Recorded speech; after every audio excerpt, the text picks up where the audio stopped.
siempre en todo junto. Lo otro, por favor, acá afuera no es necesario usar el casco. Cuando entremos a un telescopio va a ser obligación. Ya, así que ahora lo pueden llevar en la mano sin necesidad. Y lo último, por favor, es que no corran, no se apresuren. We are now in Paraná. No need to ever. This is one of the telescopes in Paraná. It's also one of the biggest ones around here. Now we will see how this functions. Importante que sería el telescopio y el enclosure o el endomo que ustedes pueden apreciar afuera, ¿ya?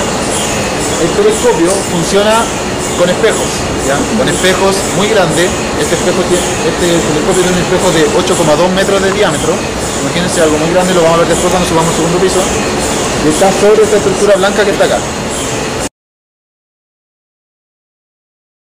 Hello, I'm with my guy here and we're going to ask him a question and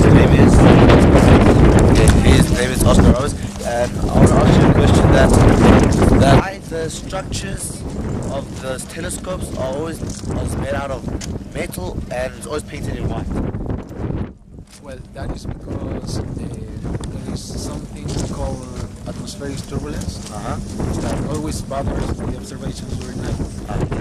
That is because the heat that the structure receives around the wall, that heat is liberated during night. Okay, that provocates.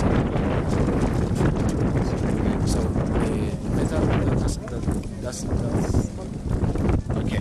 And these telescopes over here, have they actually discovered anything very important? Maybe they found UFOs or meteorites? No, that UFOs and meteorites are small things for this kind of telescope. They observe. For example, one of the biggest discoveries that this observatory has done is the observatory center.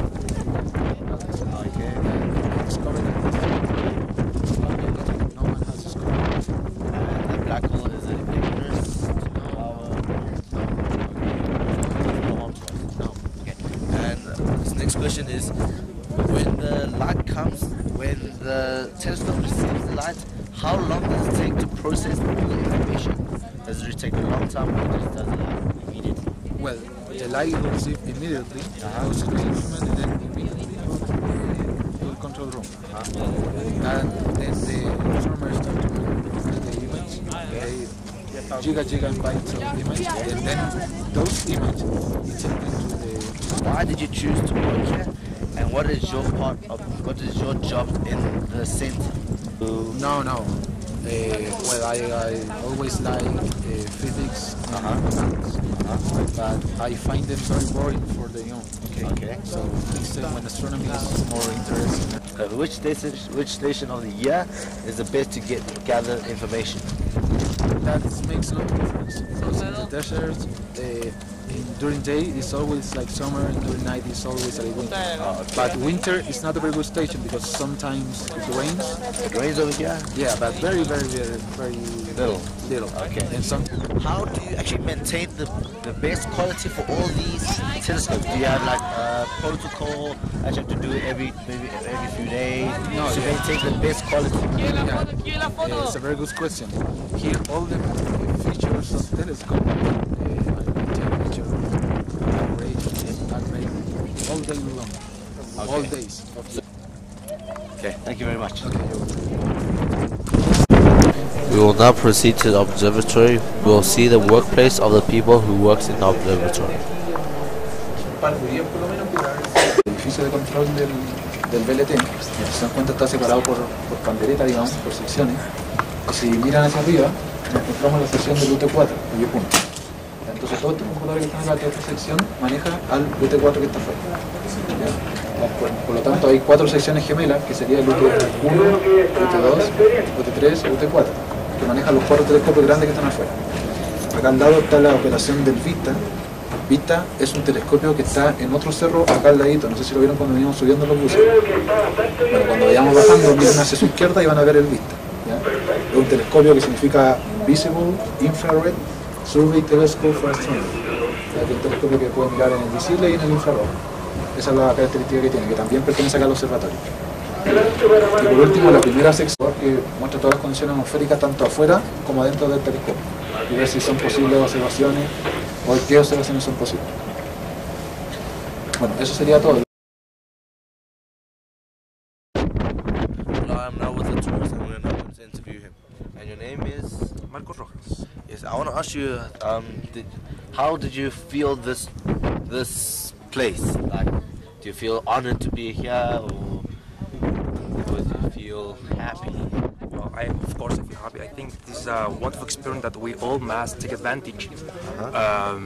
You, especially as a student, this place can give you a lot of information about our planet, our universe. Okay, so I think this is very important for your knowledge about the universe, the stars, and everything. Okay.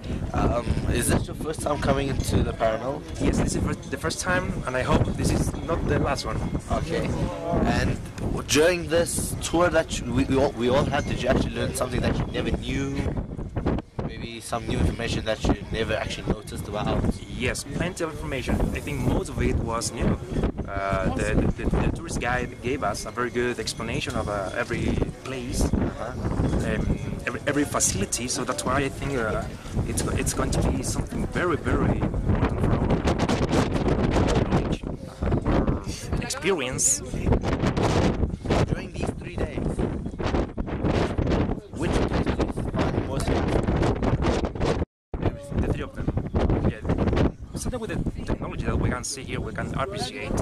We can see that some countries around the world, especially Europe, have invested a lot of money here to get, I don't know, temporary view of the universe. So that's why this is one of the most amazing places that we ever visited. Okay, for a final question, do you have any comments about us students, about this tour that we had during these 3